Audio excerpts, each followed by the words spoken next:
ilmu yang mempelajari perilaku manusia dalam memilih dan menciptakan kemakmuran. Inti masalah ekonomi adalah adanya ketidakseimbangan antara kebutuhan manusia yang tidak terbatas alat pemuas kebutuhan yang jumlahnya terbatas secara fundamental dan historis. Ilmu ekonomi dapat dibedakan menjadi dua, yaitu ilmu ekonomi positif dan ilmu ekonomi normatif. Ruang lingkup ilmu ekonomi. Ruang lingkup ekonomi memiliki ruang lingkup mikro dan makro sehingga mudah untuk dipelajari. Keduanya memberikan batasan asumsi yang jelas. Adapun metode ilmu ekonomi.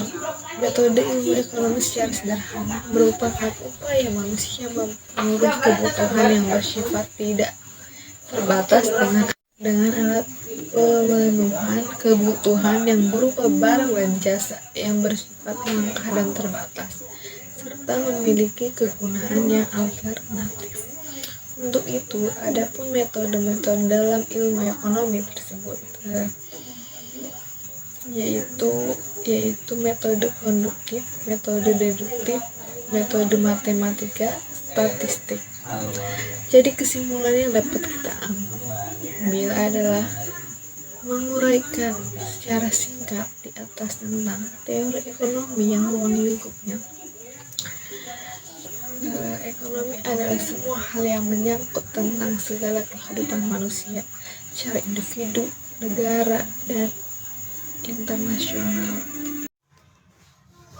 Perkembangan teori ekonomi. Pengertian teori ekonomi adalah ilmu yang mempelajari bagaimana masyarakat menghasilkan barang dan jasa dan bagaimana mereka mengonsumsinya.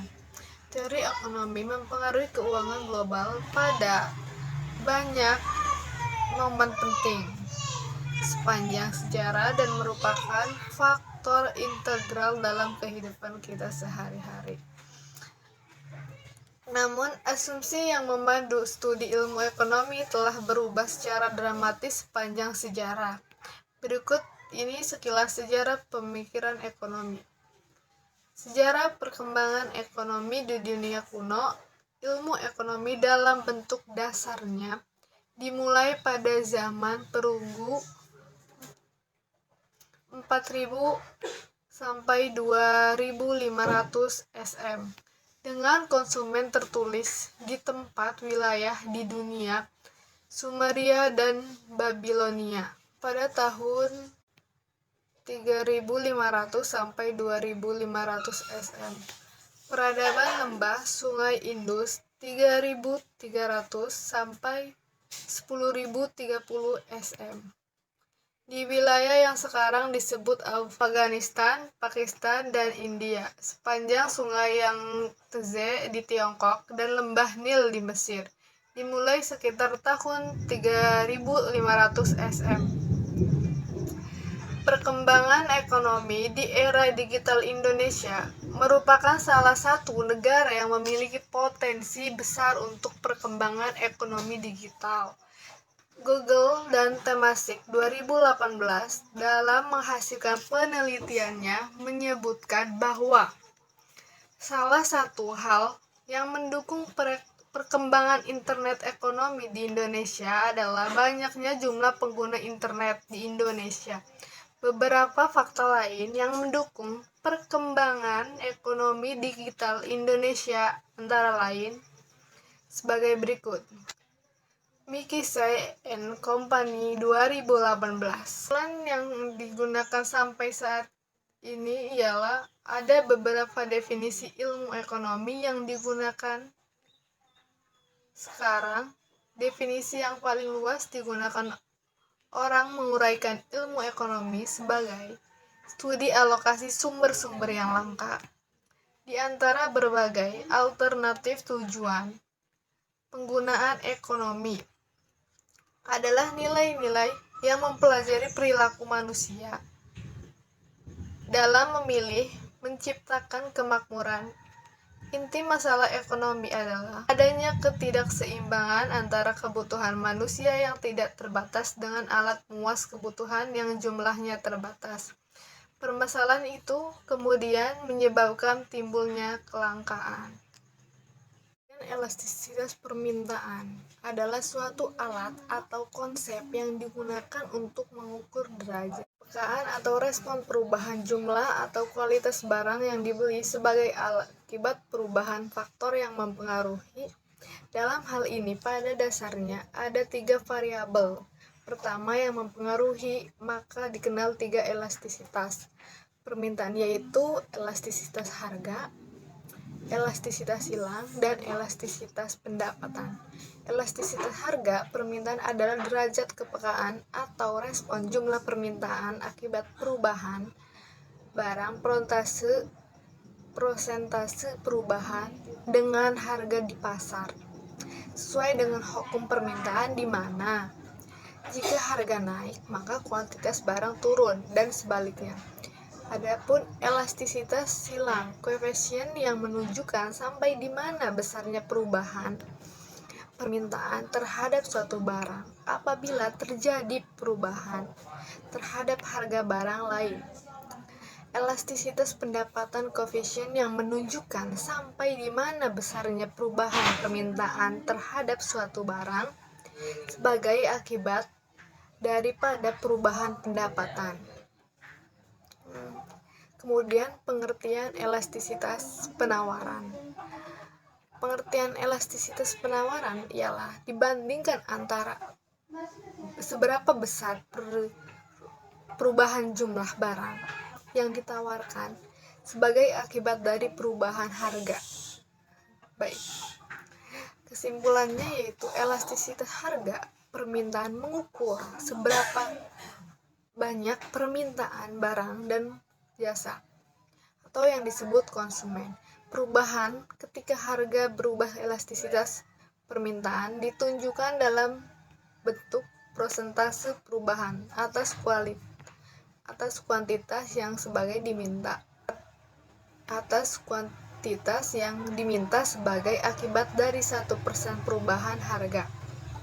Elastisitas harga penawaran mengukur seberapa banyak penawaran barang dan jasa berubah ketika harganya berubah. Harga ditunjukkan dalam bentuk persentase perubahan atas kuantitas yang ditawarkan sebagai akibat dari 1% perubahan harga. Setiap perubahan harga akan mengubah kuantitas yang diminta. Akan tetapi, sampai di mana setiap perubahan harga akan menimbulkan perubahan tersebut, perbedaan di antara satu barang dengan barang lain, ada yang menimbulkan perubahan kuantitas yang besar, tetapi ada pula yang perubahan kuantitas sangat kecil.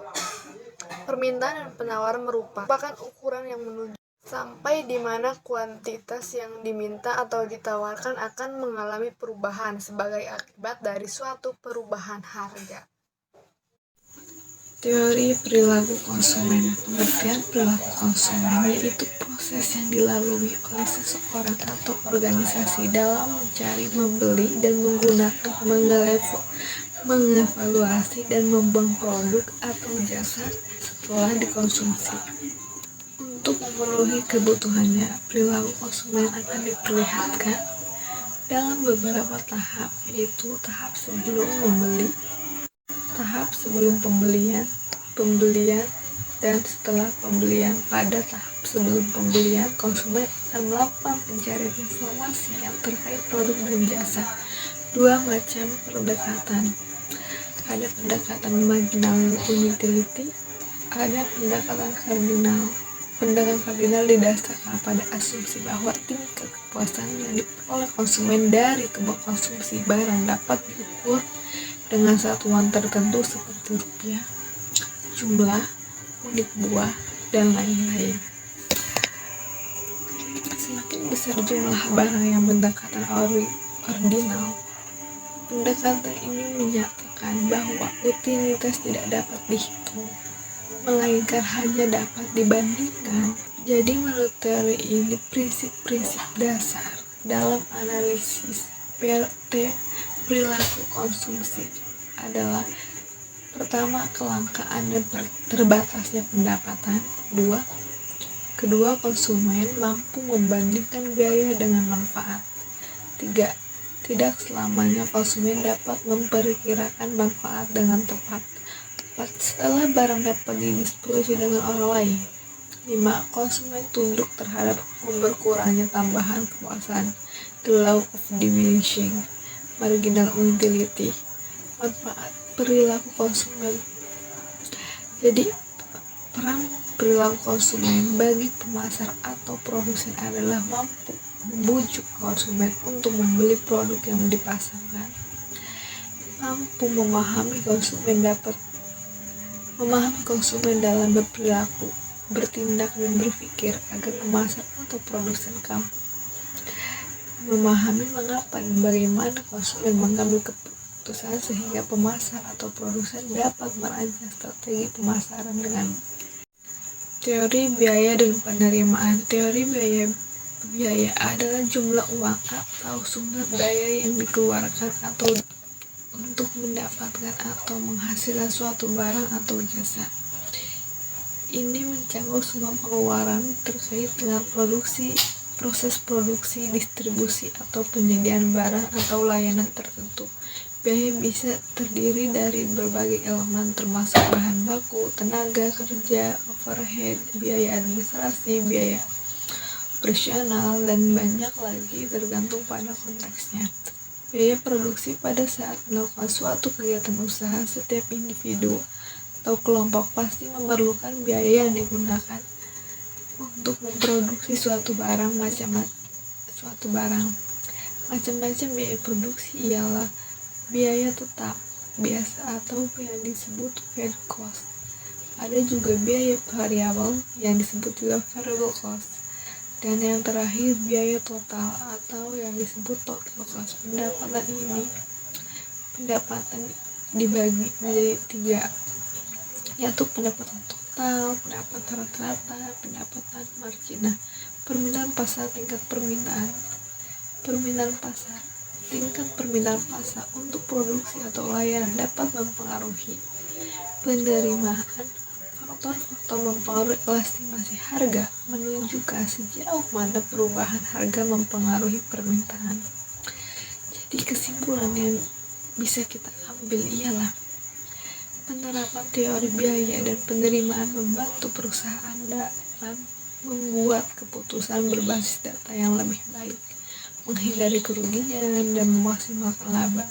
Ini juga menjadi alat penting dalam perencanaan strategis, evaluasi proyek, dan pengelola keuangan perusahaan. Tentang teori biaya dan penerimaan memberikan alat analisis yang kuat bagi perusahaan untuk mengambil keputusan yang informasional dan efisien dalam hal produksi, harga, dan strategi pemasaran mereka. Teori produksi dan kegiatan perusahaan. 1. Bentuk-bentuk organisasi perusahaan. Perusahaan adalah institusi atau lembaga yang menggunakan atau memanfaatkan dan mengorganisasikan faktor produk untuk menghasilkan suatu barang-barang dan jasa-jasa. Kesimpulan yang kita bisa ambil dari itu adalah organisasi perusahaan dapat dibedakan menjadi 3 bentuk secara umum, yaitu perusahaan, perseorangan, perusahaan perkongsian atau biasa disebut firma, dan perseroan terbatas atau biasa yang disebut PT, di mana masing-masing memiliki kelebihan dan kelemahan yang mendasar. Dalam teori ekonomi, berbagai jenis perusahaan dibanding sebagai unit-unit badan usaha yang mempunyai tujuan yang sama, yaitu mencapai keuntungan maksimum dengan menggunakan faktor produksi dengan cara yang efisien. Dengan cara yang efisien mungkin sehingga usaha memaksimumkan keuntungan dapat dicapai dengan cara yang dari sudut ekonomi dipandang sebagai cara yang paling efisien.